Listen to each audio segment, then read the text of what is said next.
माँ शारदा की कृपा से कहूँ भाव अनमोल, कार्तिक महात्म का कहूँ चौथा अध्याय खोल। कार्तिक महात्म में चौथा अध्याय। उसके बाद नारद जी ने कहा कि सभी देवताओं को कार्तिक मास का महत्व समझाकर भगवान विष्णु एक मछली का रूप धारण करके आकाश से जल में गिरे।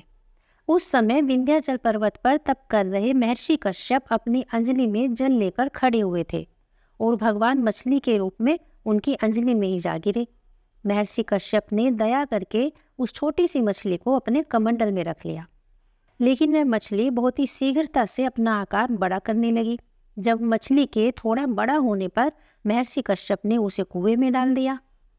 जब वह मछली कुएं में भी नहीं समा सकी तो उन्होंने उसे तालाब में डाल दिया, और जब वह तालाब में भी ना आ सकी तो उन्होंने उसे समुद्र में डाल दिया। वहां भी वह मछली बहुत शीघ्रता से बढ़ने लगी, और फिर मत्स्य रूपी भगवान विष्णु ने उस शंखासुर का वध किया और शंखासुर को हाथ में लेकर बद्रीवन में आ गए।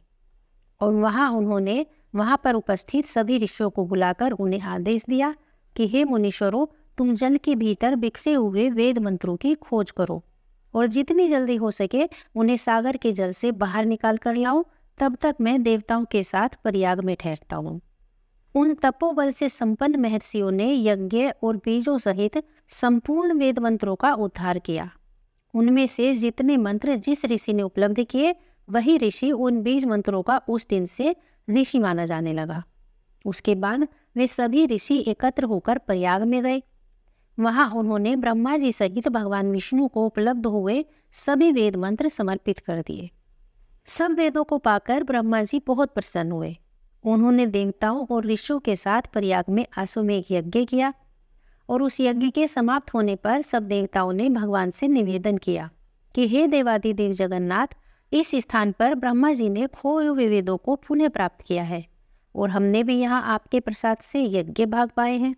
इसलिए यह स्थान पृथ्वी पर सबसे श्रेष्ठ और पुण्य की वृद्धि करने वाला और भोग तथा मोक्ष प्रदान करने वाला हो।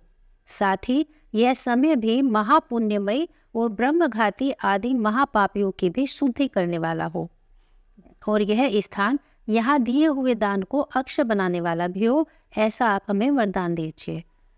भगवान विष्णु बोले कि हे देवताओं, तुमने जो कुछ कहा है वह सब मुझे स्वीकार है। तुम्हारी यह इच्छा पूर्ण हो। आज से यह स्थान ब्रह्म क्षेत्र के नाम से प्रसिद्ध होगा।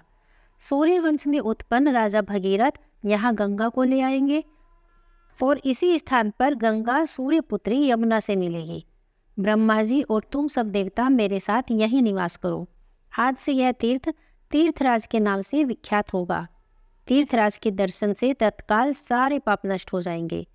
जब सूर्य मकर राशि में स्थित होंगे, उस समय यहाँ स्नान करने वाले मनुष्यों के सब पापों का यह तीर्थ नाश करेगा, और यह काल भी मनुष्यों के लिए सदा महान पुण्य फल देने वाला होगा।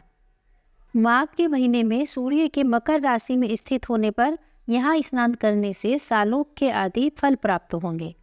देवादिदेव भगवान विष्णु देवताओं से ऐसा कहकर ब्रह्मा जी के साथ वहीं अंतर्ध्यान हो गए। इसके बाद इंद्र आदि सभी देवता अपने अंश से प्रयाग में रहते हुए वहां से अंतर्ध्यान हो गए।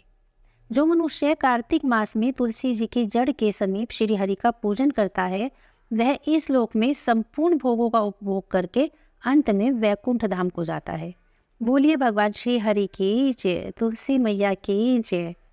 कार्तिक मास महात्म की सभी कथाएं नियम पूर्वक प्रतिदिन सुनने के लिए अगर आपने चैनल अभी तक सब्सक्राइब नहीं किया है तो सब्सक्राइब कर लीजिएगा।